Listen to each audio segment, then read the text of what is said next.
안녕하세요. 파산관제일 홍익필 변호사입니다. 이번 케이스는 이제 IMF 때 노숙자 신세로 전락하신 그런 케이스입니다. IMF가 97년이었죠. 벌써 23년 됐습니다. 이게 아직까지 짙은 그늘을 들이우고 있죠. 그 이후에도 이제 뭐 여러가지 카드 사태, 리만 브라더스 뭐 이런 사태가 있지만, 이제 경제라는 게 이게 늘 좋은 사람은 좋고 뭐 나쁜 사람은 나쁜 게 아니라 좋았다가 나빠지기도 하고, 나빠졌다가 좋아지기가 힘들죠. 그쵸? 좋아졌다가 나쁘기만 한 것 같아요, 전반적으로. 그래서 이제 한번 쭉 보겠습니다. 어떤 케이스인지. 2019년 2월 11일 날 파산 선고를 받았고요. 53년생일 겁니다. 이제 주로 부천시에 있다가 동래구, 부산이죠. 강서구, 서울 강서구입니다. 큰형 소유의 집에도 있다가 채무자 명의로 300에 30. 85년부터 95년까지 이때 이제 중장비 원전 기능직으로 이제 회사에 근무했습니다. 10년간. 95년부터 2000년까지는 어떤 땡땡 포장의 중기 직접 운영한 겁니다. 근데 이제 2002년도에 이제 무직, 일용직, 노숙자로 전락했죠. 주로 이제 건설사에 취업하여 사우디아라비아 파견돼 일을 하며 열심히 생활하던 중 회사에서 퇴직금을 대신하여 장비를 준다는 소식에 퇴직을 하여 30년쯤 된 장비를 받은 겁니다. 중장비겠죠.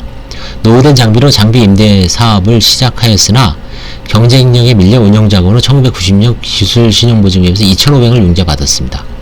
이때 97년에 바로 IMF가 발생했죠.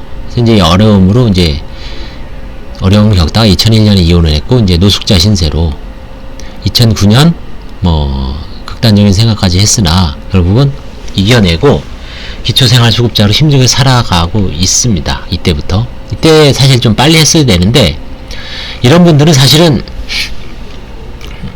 파산 면책을 하나 안 하나 큰 차이가 없습니다. 그리고 파산을 하면 오히려 돈이 들어가죠. 100만원, 200만원 들어갑니다. 그래서 이런 분들은 이제 소송 구조라든가 공적 기관에서 나서지 않는 한 그 파산 법정으로 이끌어들이는 게 사실 되게 힘듭니다. 이런 분들이 아마 수만 명 될 거예요, 사실은. 파산해서 오히려 더 부담이 된 분들.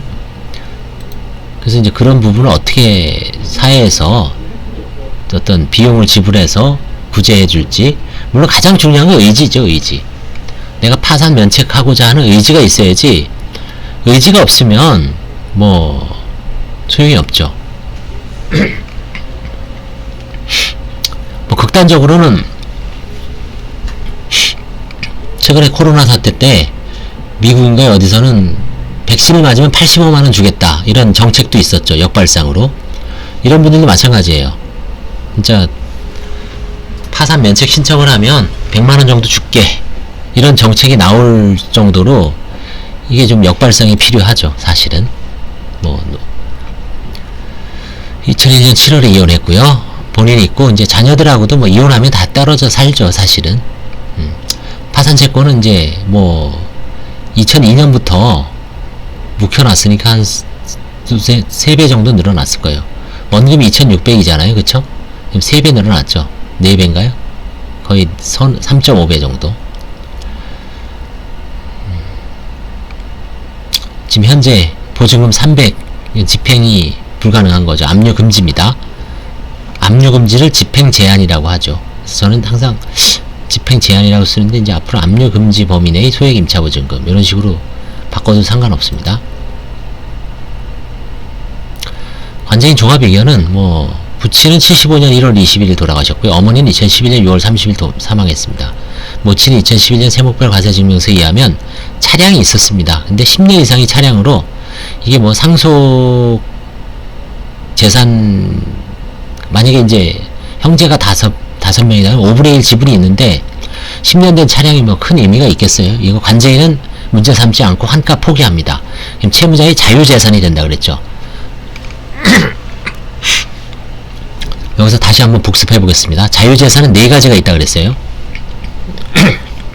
첫째, 압류가 금지된 재산, 보증금 3,700, 그 다음에 보험해약환급 150. 압류를 금지하고 있죠, 법에. 이건 법에 개별법으로 국민연금 같은 거 압류 못하게 돼 있죠.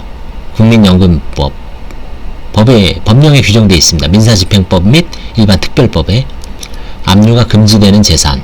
두 번째는 관제인이 환가 포기한 재산. 그 다음에 파산 신청을 하면서 채무자가 면제재산 신청을 하고 판사가 면제재산 결정을 한 재산. 네 번째는 파산 선고 후 취득한 신득재산. 파산 선고 후 로또가 맞았다. 관제인이 어떻게 환가할 수가 없습니다. 파산 선고 후 부모님이 돌아가시면서 뭐 땅이나 아파트를 물려줬다. 그거 환가할 수 없습니다. 하여튼 파산 선고를 기점으로 해서 많이 나눠집니다. 그래서 복습을 한번 해봤습니다. 자유재산인 뭐가 있는가. 네 가지가 있다고 제가 말씀드렸죠. 채무 발생 경우에 비추어 채무가 누적된 것으로 보이고 현재의 유리한 재산은 주거지 보증금 300만원입니다. 사실 뭐 노숙자처럼 특별하게 그냥 본인 먹고 살 것만 딱 살아오신 것 같아요. 예, 감사합니다.